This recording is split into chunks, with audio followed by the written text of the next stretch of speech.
you will face a tough optional challenge in the form of the Wandering Wight. This boss is considered one of the most difficult enemies you can encounter early in the game. It is highly recommended that you level up your character and acquire better skills and equipment before taking on this challenge.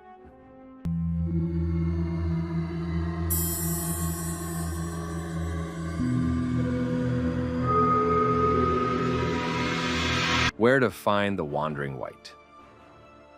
You can find the Wandering Wight in the Wolf Forest area, guarding the entrance to a tunnel that leads to the Guanyin Temple, which serves as your gateway to facing the main boss of the Wolf Forest. You'll encounter it near a shrine just outside the forest, after crossing a small bridge and facing an enemy armed with an axe. Combat strategy against Wandering Wight. As mentioned earlier, it is advisable to avoid confronting the Wandering Wight at the beginning of the game, and return to it later after improving your skills. It is best to wait until you progress further in the Bamboo Grove area and obtain upgrades that will allow you to tackle this boss more effectively, especially since some of the rewards from this boss cannot be obtained until you have reached a certain upgrade level in the Bamboo Grove. If you decide to face it early, we suggest heading left to confront another optional boss named Guangji. Defeating Guangji will grant you the Shapeshift spell, which will be very useful in your battle against the Wandering Wight. Combat tactics and overcoming the Wandering Wight.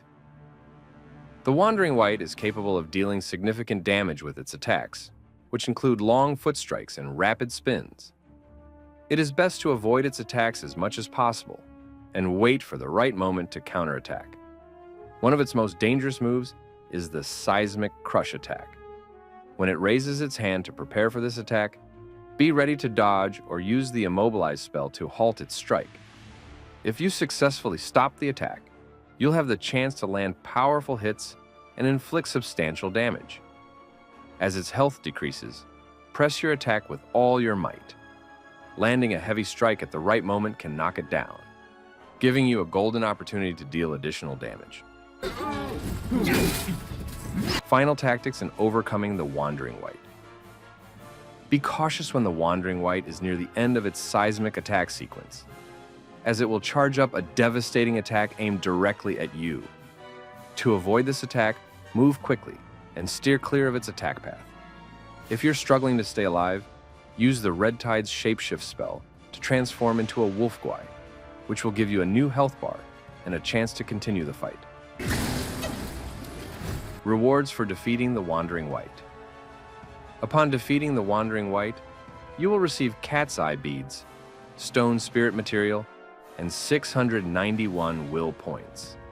Additionally, it will leave behind a purple spirit that you can absorb later after upgrading your gourd.